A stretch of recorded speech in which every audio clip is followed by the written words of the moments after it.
അന്ധവിശ്വാസം പ്രചരിപ്പിക്കാനായി സിപിഎമ്മിന്റെ പേരിൽ വ്യാജ വാർത്ത ചമച്ച മലയാള മനോരമ ദിനപത്രം ശുഭകാര്യങ്ങൾക്കായുള്ള 10ാം ഉദയ ദിനമായതിനാലാണ് ഏപ്രിൽ 23-ന് സിപിഎം സംസ്ഥാന ആസ്ഥാന മന്ദിരം ഉദ്ഘാടനം ചെയ്യുന്നതെന്നാണ് മനോരമയുടെ വ്യാജ വാർത്ത. സിപിഎമ്മിന്റെ പേര് പറഞ്ഞ് തെറ്റായ വാർത്തകൾ ചമയ്ക്കുന്നത് മനോരമ അവസാനിപ്പിക്കണമെന്ന് എം.വി. ഗോവിന്ദൻ മാസ്റ്റർ ആവശ്യപ്പെട്ടു.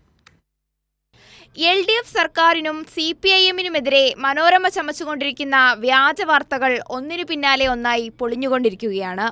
ഇപ്പോഴിതാ പുതിയൊരെണ്ണം. ഏപ്രിൽ 23-ന് CPIM-ന്റെ പുതിയ ആസ്ഥാന മന്ദിരം ഉദ്ഘാടനം ചെയ്യുന്നതുമായി ബന്ധപ്പെട്ടാണ് മനോരമ അന്ധവിശ്വാസം പ്രചരിപ്പിച്ചിരിക്കുന്നത്. മനോരമ വാർത്ത ഇങ്ങനെ: അന്ന് ശുഭദിനം, 10ാം ഉദയം, നല്ല ദിവസം. പുതിയ ആസ്ഥാന മന്ദിരത്തിലേക്ക് CPIM കയറുന്നു. പുതിയ മന്ദിരത്തിന്റെ ഉദ്ഘാടനം നിശ്ചയിച്ചിരിക്കുന്ന ഏപ്രിൽ 23 10ാം ഉദയമാണ്. ശുഭകാര്യങ്ങൾക്ക് അനുയോജ്യമായതെന്നാണ് ഈ ദിനവുമായി ബന്ധപ്പെട്ട വിശ്വാസം.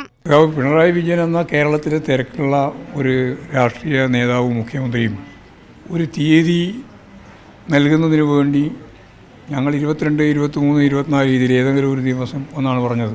ആ 23-ാം തീയതി ആവാം എന്ന് ഞങ്ങൾ തീരുമാനിച്ചു. അതിനെ വേറൊരു തരത്തിൽ അവതരിപ്പിച്ച് യഥാർത്ഥത്തിൽ ഒരു നെഗറ്റീവ് വാർത്ത ഉൽപ്പാദിപ്പിക്കുകയാണ് ചെയ്തിട്ടുള്ളത്. ആ പത്രം ഒരു തെറ്റായ പ്രവണതയാണ്. നെഗറ്റീവായ കാര്യം നിരന്തരമായിട്ട് ആവർത്തിക്കുക എന്നുള്ളതാണ് ഇവരുടെ എല്ലാം കമ്മ്യൂണിസ്റ്റ് വിരുദ്ധതയുടെ ഭാഗമായിട്ട് കാണാൻ കഴിയുന്ന ഒരു ചിത്രം. ഹിന്ദുക്കൾക്കിടയിൽ അന്ധവിശ്വാസങ്ങൾ പ്രചരിപ്പിച്ച് പത്രത്തിന്റെ പ്രചാരണം വർദ്ധിപ്പിക്കുക എന്നതാണ് മനോരമയുടെ ലക്ഷ്യം. ഇതിനെതിരെ വിമർശനം ശക്തമാകുന്നതിനിടയിലാണ് CPIM-ന്റെ ആസ്ഥാന മന്ദിരത്തിന്റെ ഉദ്ഘാടനവുമായി ബന്ധപ്പെട്ട് വ്യാജ വാർത്ത ചമയ്ക്കുന്നത്. News desk Kairali news.